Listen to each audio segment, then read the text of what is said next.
Dasar tukang rusuh, pendukung Habib Rizik rusak mobil polisi di Tasikmalaya, ditulis oleh Syardi dari siwar.com. Sebelum kita lanjut, jangan lupa subscribe dan nyalakan loncengnya agar Anda menjadi yang pertama mendapatkan informasi dari jurnal terupdate. Pendukung Habib Rizik kembali berbuat ulah. Aduh, padahal berita sudah adem jarang memberitakan soal dirinya. Tapi ulah sebagian pendukungnya memang benar-benar tidak ada otak. Sekelompok orang berunjuk rasa menuntut pembebasan Habib Rizik di Kejaksaan Negeri Tasikmalaya, Jawa Barat. Aksi unjuk rasa diakhiri dengan kericuhan. 3 unit mobil dilaporkan dirusak massa yang meluapkan emosi usai terlibat bentrok dengan aparat kepolisian saat berusaha masuk kantor kejaksaan. Massa melakukan perusakan mobil milik Polres Tasikmalaya yang sedang melakukan pengamanan demo di depan kantor Kejari. Kronologinya selalu sama, diawali dengan aksi unjuk rasa yang katanya damai dan tertib. Aksi berjalan lancar dikawal aparat. Mereka melakukan orasi dan meminta kepada Kejari Tasikmalaya untuk mendukung pembebasan Habib Rizik. Otak mana otak?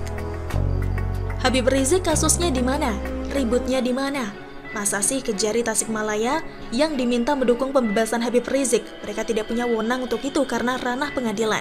Tapi maklum sajalah, namanya juga gerombolan kurang pintar yang nalarnya jarang dipakai kalau sudah emosi. Gas kalian demo meminta kedubes Amerika Serikat agar mendukung pembebasan Habib Rizik dan meminta pemerintah Indonesia bebaskan Habib Rizik, atau minta bantuan PBB sekalian biar peluang bebaskan Habib Rizik lebih besar. Pihak Kejari Tasikmalaya tidak memberikan respon terkait tuntutan tersebut. Massa pun mulai mencoba masuk ke kantor Kejari dengan mendobrak pintu gerbang pagar besi yang dikunci. Lalu mereka melempari aparat dengan batu sembari terus bergerak dan berusaha merobohkan pagar gerbang kantor kejaksaan. Usaha mereka berhasil dihalau aparat hingga mereka semakin emosi dan 3 kendaraan polisi menjadi sasaran perusakan. Bahkan seorang anggota polisi mengalami luka di bagian tangan karena lemparan batu. Akhirnya diwarnai kericuhan sedikit. Massa akhirnya kocar-kacir setelah dipukul mundur kendaraan water cannon. Beberapa orang yang melarikan diri diamankan dari SPBU dan rumah warga, kata Kapolres Tasikmalaya, AKBP Rim Syahtono. 31 orang ditangkap terkait demo rusuh ini. Capek lihat sinetron model begini. Gerombolan sampah ditangkap, lalu dilepaskan dan begitu seterusnya, entah sampai kapan. Habib Rizik dan pendukungnya sama kacaunya, sama-sama merepotkan, sama-sama licik, dan tabiatnya hancur. Sok suci membela agama, tapi kelakuan kayak preman kampung. Disenggol sedikit langsung meledak emosinya, tidak dikabulkan tuntutannya langsung main kasar. Rasanya tidak ada efek jera kalau mereka hanya sekedar diamankan. Paling mereka bakal dilepas dan kasus berakhir. Begini terus ya, tak akan ada kapoknya mereka ini. Mungkin mereka ini melepas rindu terhadap junjungannya. Mungkin ada baiknya kabulkan permintaan mereka dengan menempatkan mereka ke penjara 4 tahun, biar ada rasa senasib sepenanggungan. Sesekali tindak tegas kepada mereka. Lebih tegas dari biasanya. Mereka ini sudah mirip preman sojagoan. Namanya sojagoan pasti gayanya petentang-petenteng dan suka menantang aparat. Mereka bertindak barbar karena merasa hukum kurang tegas. Mereka ini sebenarnya pengecut kelas kakap. Ditangkap satu persatu pasti bikin mereka gemetar ketakutan. Tapi itu hanya sebentar saja. Begitu dilepaskan, besoknya kayak preman lagi. Habib Rizik sudah dibereskan, masih ada rumput-rumput kecil liar yang kadang bikin sakit mata, merusak pemandangan. Mudah saja mencabutnya kan? Bereskan sampai tuntas dan tidak tersisa, bikin mereka semua jadi abu gosong, hingga tuntas dan tidak berkutik lagi. Masa bisa tangani Habib Rizik tapi tidak bisa bereskan pendukungnya yang tidak ada otak? Mereka kayaknya sudah tidak bisa dibina lagi, tidak bisa diladeni pakai mulut, harus pakai action keras. Otak mereka sudah terkontaminasi ajaran salah dari Habib Rizik hingga bisa menjadi kasar seperti itu. Tidak usah bertele-tele, kandangkan mereka segera, beri hukuman yang lebih keras biar ada efek jera. Kasusnya di Rumah Sakit Umi Bogor yang membuatnya dipenjara 4 tahun. Pendukungnya malah demo ke Kejaksaan Negeri Tasikmalaya. Nyambung gak? Untung gak demo ke Hakim Bau. Malah main paksa pihak lain mendukung pembebasan Habib Rizik. Situ bebaskan sendiri dong, katanya ada jutaan massa. Masa harus paksa orang lain untuk galang dukungan? Apakah sudah tidak sanggup berjuang sendiri? Mungkin mau menyerah dan mengibarkan bendera putih. Apalagi tak ada lagi nasi bungkus. Aduh, kasihan banget deh. Nasib menyedihkan Habib Rizik usai vonis dan Anies usai jabatan habis 2022, ditulis oleh Anto Cahaya dari siwar.com. Sebelum kita lanjut, jangan lupa subscribe dan nyalakan loncengnya agar Anda menjadi yang pertama mendapatkan informasi dari jurnal terupdate. Habib Rizik Syihab dan Anies Baswedan, dua tokoh yang cukup mencuri perhatian. Kebetulan sama-sama memiliki garis leluhur atau nenek moyang dari kaum Hadramaut, Yaman.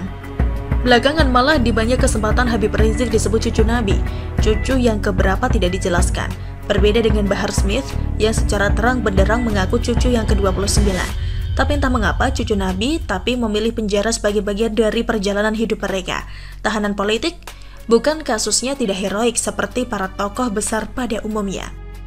Habib Rizik, kasus yang menjeratnya masuk Hotel Prodeo kali ini: pertama, Prokes Petamburan; kedua, Prokes Megamendung; ketiga, Rumah Sakit Umi, menghalangi penanganan wabah penyakit menular. Jadi, bukan tapol, kelakuannya bengal, akhirnya ditampol. Sedang Bahar, kasusnya juga tidak kalah banyaknya, tapi yang mengemuka dia masuk penjara karena menganiaya. Pada mengaku cucu Nabi, tapi kelakuan mengapa mirip preman gang? Dan yang pasti, jika permohonan banding Habib Rizik ditolak, bahkan mungkin malah ditambah, sudah pasti dia menghuni rumah barunya sebagai narapidana untuk yang kesekian kalinya. Perasaan tiap ganti-ganti presiden masuk bui, mungkinkah itu sudah semacam habit? Kita rakyat Indonesia minimal dalam beberapa tahun ke depan terbebas dari hiruk pikuk atas agama di sudut-sudut keramaian kota. Dengan pentung, batu, ketapel, panah, parang, dan teriakan habisi, bakar yang diselingi, take a beer, menggema di mana-mana. Anak-anak dan para emak-emak ketakutan. Masyarakat umum memilih memutar dan menghindar daripada kena benda nyasar. Dagangan tidak laku tak mengapa, yang penting selamat. Nah, lalu apa hubungannya dengan Anies Baswedan? Anies saat naik menjadi DKI 1 dibantu Habib Rizik Syihab. Jadi mereka berdua ini memiliki ikatan emosional yang tinggi. Terbukti saat Habib Rizik pulang kampung, Anies tergopoh-gopoh datang ke Petamburan, pamer keakraban yang ada di dalam benaknya. Mungkin, antum sudah pulang ke Indonesia, antum nanti bantu Ane jadi presiden ke 2024. Anies bagaimanapun tidak bisa begitu saja melupakan militansi ormas terlarang yang dikomandoi Habib Rizik dan kawan-kawan di dalam upayanya menghadang laju Ahok untuk menjadi DKI 1 kala itu, dan berupaya sekuat tenaga menggelar karpet merah untuk Anies Baswedan duduk di singgasana. Prediksi pengamat yang ini menyasar karir Gubernur DKI Jakarta Anies Baswedan. Anies diprediksi bakal menjadi gelandangan politik. Pengamat politik lingkar wajah kemanusiaan atau lawan institut Muhammad Ma'alimin membuka semua tabir analisanya. Anies bakal menjadi gelandangan politik seperti kusir yang tidak punya kuda dan kereta kencana. Pengangguran yang menyedihkan, ucapnya. Ma'alimin menjelaskan untuk posisi pengganti Anies seperti sudah disiapkan oleh pemerintah pusat. Mengingat penunjukan PLT Gubernur wewenang Mendagri. Mendagri Tito Karnavian adalah anak buah Presiden Jokowi yang petugas PDIP. Kemungkinan besar PLT banyak diisi antek-antek penguasa tertinggi, ucapnya. Menurutnya, sosok yang akan dipilih Mendagri pastinya sesuai arahan Presiden. Mendagri pasti nurut apa kata Presiden, sedangkan Jokowi manut kepada Bu Mega, ucapnya. Perlu diketahui publik, sebanyak 101 kepala daerah akan mengakhiri masa jabatannya pada tahun 2022, termasuk Gubernur DKI Jakarta. Sementara ada 170 kepala daerah akhir masa jabatannya pada tahun 2023. Namun berdasarkan Undang-Undang Nomor 10 Tahun 2016 tentang Pilkada, tidak ada pemilihan kepala daerah pada tahun 2022 dan 2023. Tak luput Ganjar Pranowo, juga salah satu kepala daerah yang selesai masa baktinya pada tahun 2023. Tapi jika dibandingkan Anies, Gubernur Jateng ini masih selisih setahun.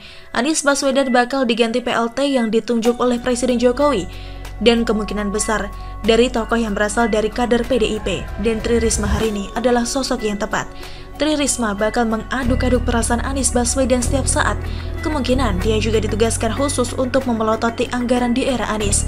Dan boom, pada titik tertentu akan mencuat ke permukaan, barangkali menemukan fraud dalam anggaran. Peran Risma sangat penting untuk membuat Anies terkencing-kencing, tak jadi melenting ke udara sebagai Capres 2024. Pujian pendukung rasis dan radikalis, tapi nasibnya bisa jadi tersandera oleh kata-katanya sendiri. Setiap waktu harus siap mempertanggungjawabkan uang rakyat yang mungkin saat digunakan terendus adanya window dressing. Serba mungkin namanya juga permainan politik. Semakin digosok, semakin sip. Demikian salam. Bagaimana menurut Anda? Silahkan tulis komen Anda di kolom komentar. Jangan lupa untuk like, subscribe, dan share.